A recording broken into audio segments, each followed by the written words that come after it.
It's called Cafe Anyway. Welcome. Mike's Daily Podcast. Episode 3346. 3346 of Mike Matthews here at Cafe Anyway. Mike's Daily Podcast. Somewhere in Podcastro Valley. I'm Mike Matthews, not Sally. I'm here at the place.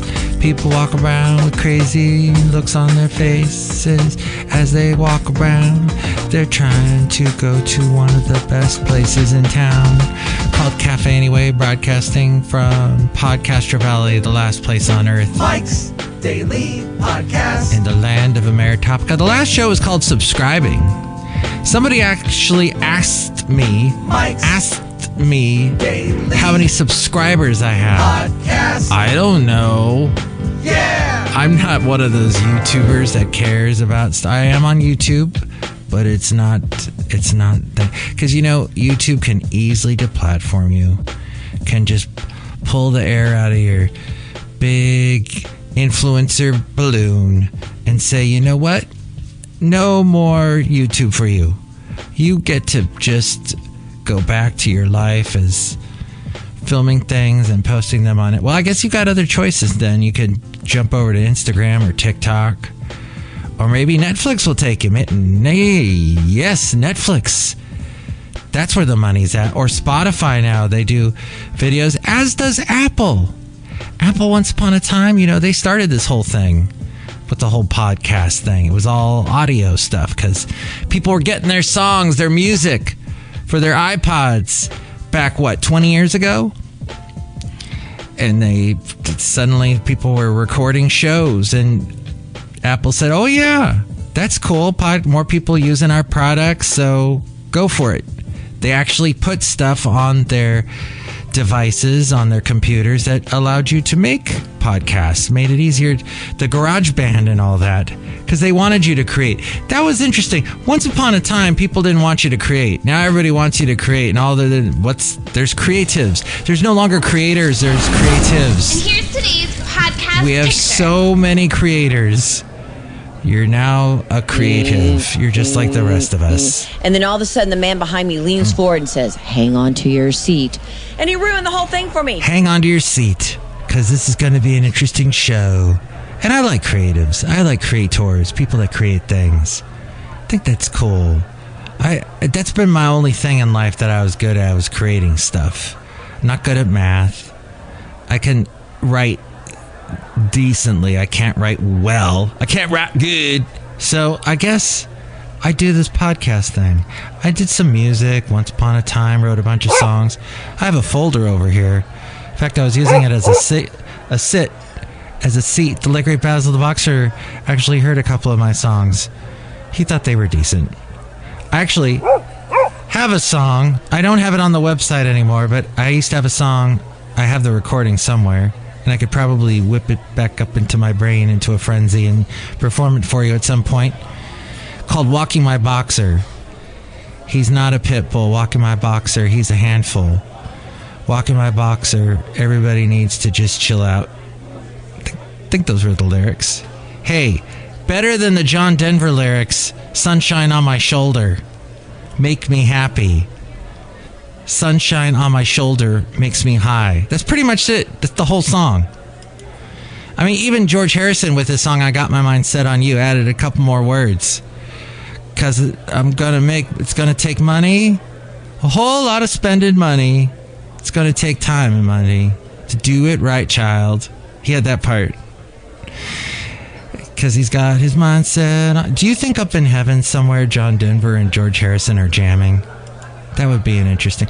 Did they ever jam on Earth? I don't think they hung out together much, even though they were both guitarists and songwriters. Nope. I do know, interestingly, if you watch that documentary, and I'm always watching music documentaries, just got done watching one about Split Enz. That was a joy.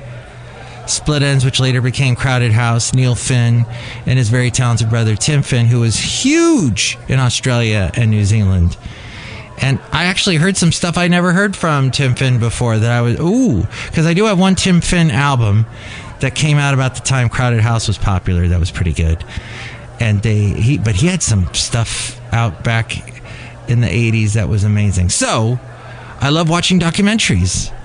And the thing about the We Are the World documentary, if you haven't seen that, I think it's on Amazon Prime, is that when there was a line where Paul Simon, you know what? I don't think it's even in this documentary. Professor of Rock dug this up because Kenny Loggins told this story and Huey Lewis more or less verified it. When they're there all recording We Are the World, John Denver wasn't there and he was still alive. And somebody said, I think Paul Simon said, if a bomb hits here right now, John Denver becomes number one on the charts. The joke being that all the talent on the music charts was right there in that room. Okay, maybe not the funniest jokes, considering what happened to the late great John Denver. There are some great songs with John. For gosh sakes, he is being remembered this year more than any other because of during the World Cup, whenever the American team got a goal, whatever you say, because I'm not a big soccer fan, but I heard that they were playing Country Roads Take Me Home, his big song. So thank you so much for being here at Cafe Anyway, hanging out with me. Well, howdy, partner. In the rustic, spacious dining rooms, lounges, and porches, where entertainment is presented each evening. Yes, where we have so much fun, enjoying your company as you are enjoying mine. But it was Walk on Stilts Day yesterday, why we didn't do a podcast yesterday. That and Walk Your Houseplant Day. But Walk on Stilts Day happens on July 27th, inviting everyone to explore the thrill of towering above the ground and then falling flat on your face and breaking something. I don't know if that's exactly something to celebrate. But it dates back to... Oh, wow, look who just stopped by. Hi there. This is Winona Hello. Ryder, and you're listening to Mike's Daily Podcast. Thank you, Winona. He's talking to you from Cafe Anyway in Podcaster Valley. That's right. I sure could use a cup of coffee. Mike, can I get a cup of coffee? You sure may.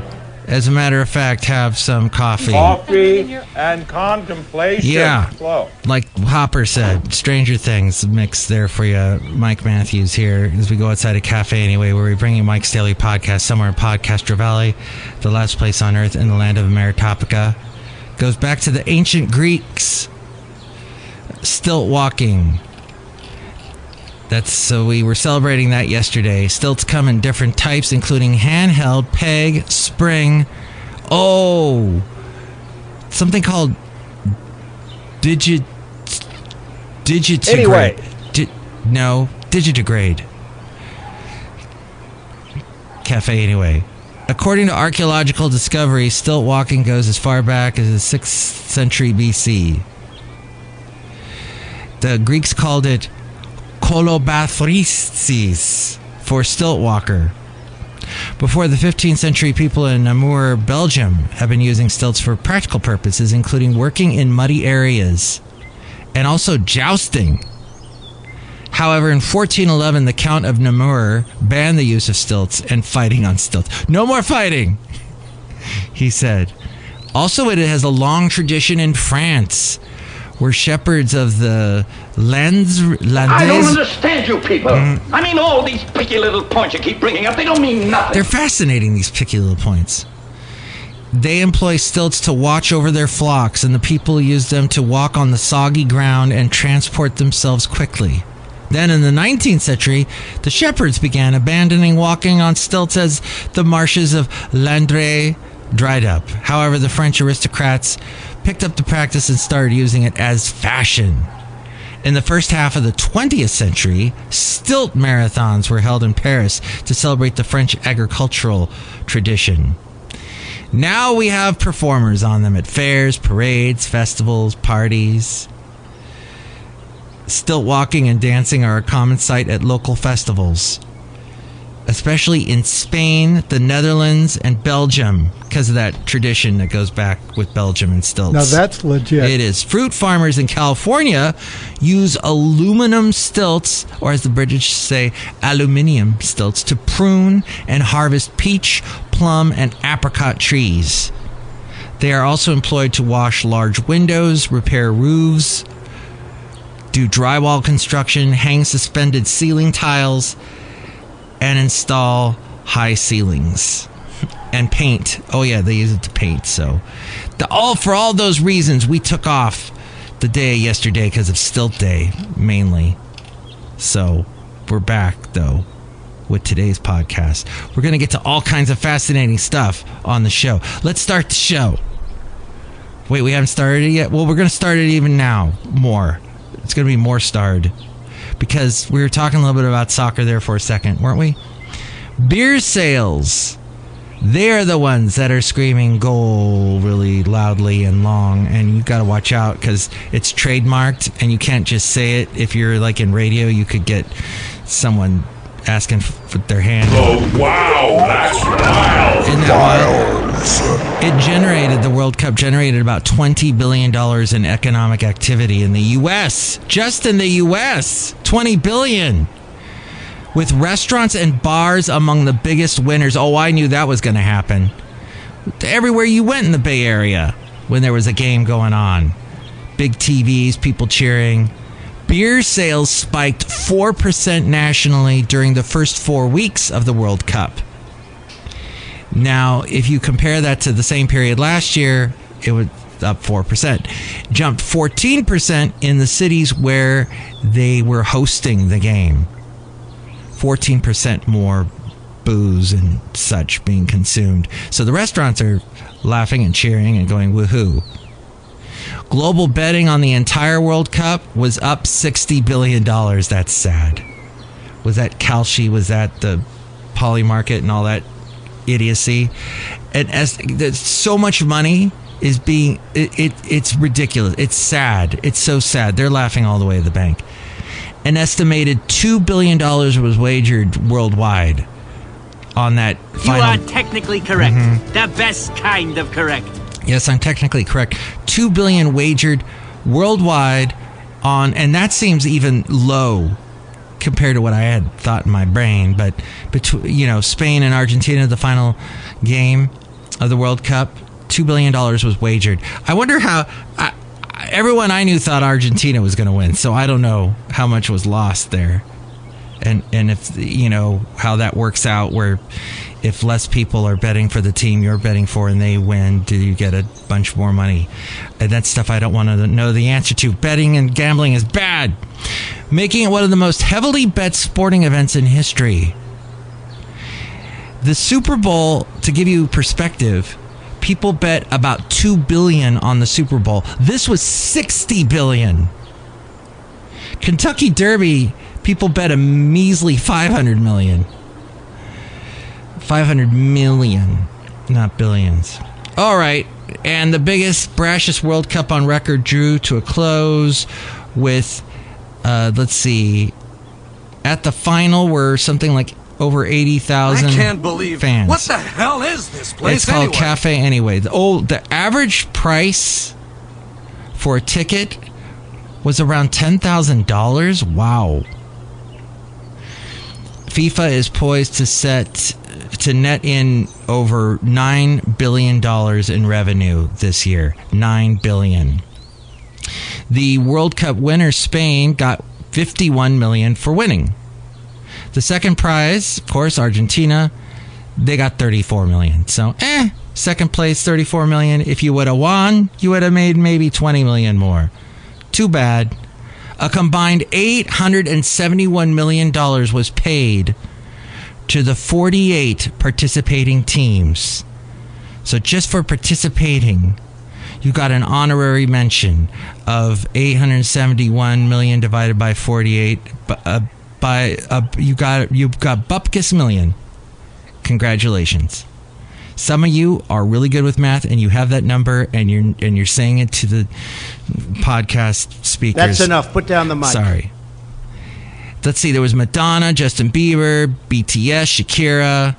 They all performed. Let's see. Who made the most money? Madonna, $4 million. Followed by Justin Bieber at $3 million. Oh, wait. I stand corrected. BTS had the most money at $5 million. Got the most for performing. $5 million. Probably because there's, it's more than one person. It's a band, quote unquote. Followed by Madonna with $4 million. Justin Bieber got $3 million. Shakira got $2 million.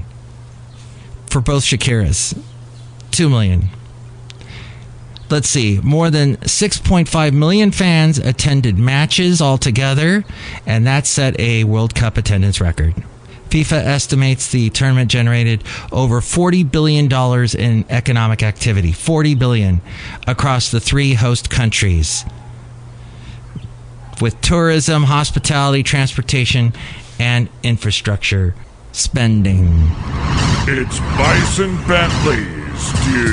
Did you know any of that? Hey, this is Bison Bentley, and Mike Matthews has a couple of stories that'll make you want to ask yourself, do you know that? Do you know that? Do you know that I guess the Odyssey did really good?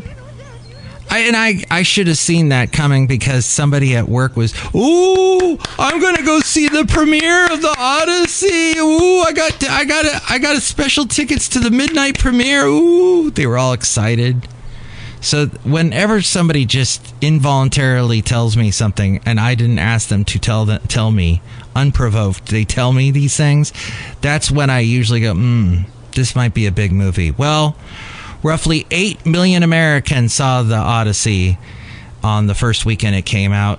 It is Christopher Nolan's epic movie made by Universal Studios, where my dad worked on a couple of things in his lifetime. He worked on some TV shows like McMillan and Wife, done by Universal.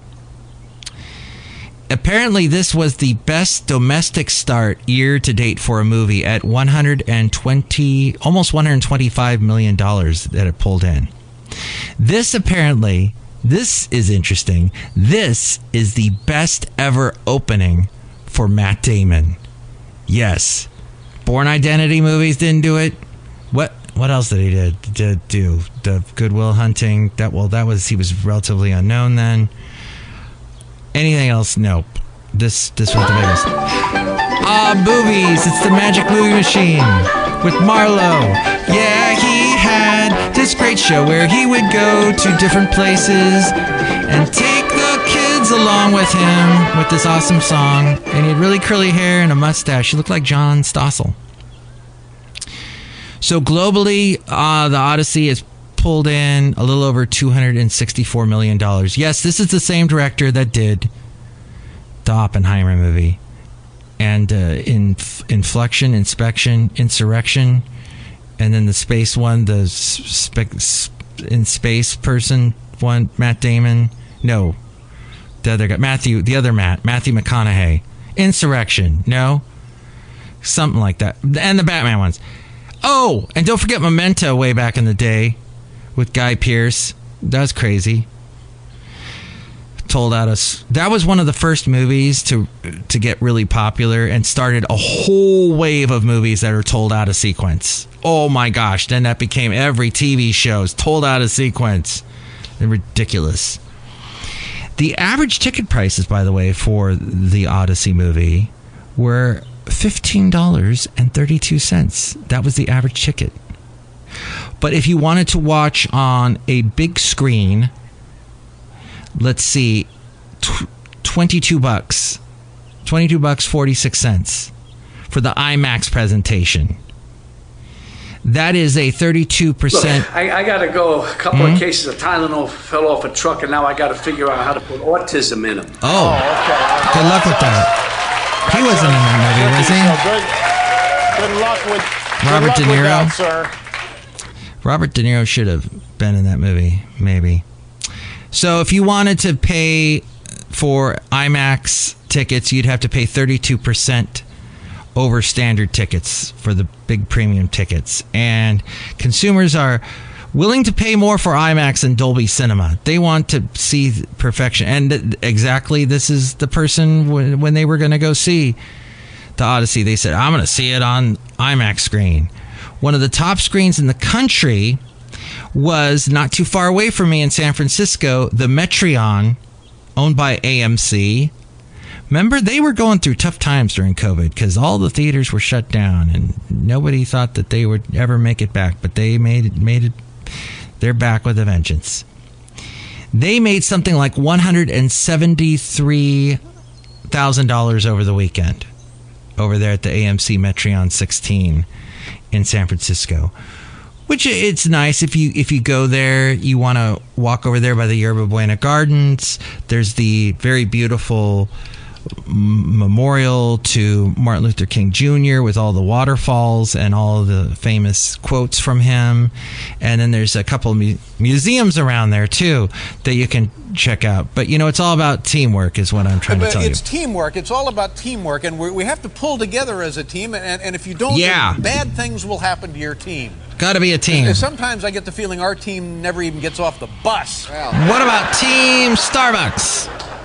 They want baristas to become influencers and be able to earn a share of advertising revenue by creating TikTok videos. Remember we were talking about creatives earlier? Because there's so many creators now. Used to be there were just a few creators, artistic types that had to live the artist life, and they were cool and they were held with high esteem because you're a creator. But now everyone's a creator.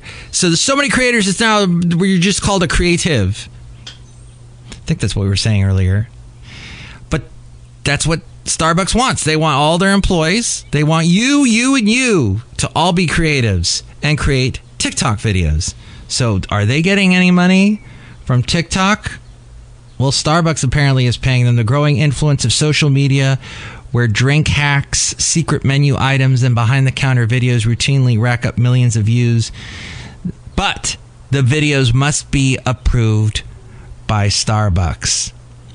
And America is shrugging off the record high wedding costs. Apparently, love is inflation proof. This, according to Rob Black. I produce his podcast. He's heard on AM 1220 KDOW weekdays at 5 p.m. He's on Cron TV Monday through Thursday in the 9 a.m. hour. And note to self that wedding costs, Americans are shrugging off the record high wedding costs. They have climbed over 8% from a year ago. Way above inflation, which is at 4%. Last year, the average wedding cost reached a record $36,000. So more than that, it's up 8.5% now, though. Outside a cafe, anyway, somewhere in Podcaster Valley, the last place on earth in the land of Ameritopica. Look who's here. Hello, Mike Matthews. It's Shelley Schuhart, gift shop supervisor. Wow, that was really a great game. I thought that I was really excited and that there was somebody that finally got a goal, Mike Matthews. Yeah, there was just one goal from what I heard. One goal, Mike Matthews. My one goal is to sell a bunch of snow globes. Shelley Schuhart and her exploding snow globes.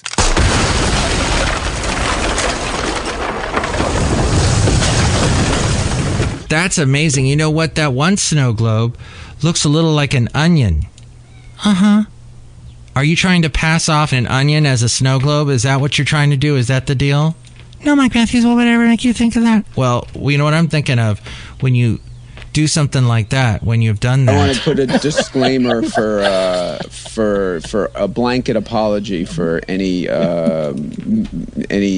yelling I might have done. I had some issues to work out. Oh man, that was fascinating. You know who that was? That was the amazing Rob Morrow from Northern Exposure and the wonderful show called Numbers. Hey, Rocky the Cat's here. Oh, if you want to see video of Rocky the Cat or any of this, we do have video up at mikesdailypodcast.com.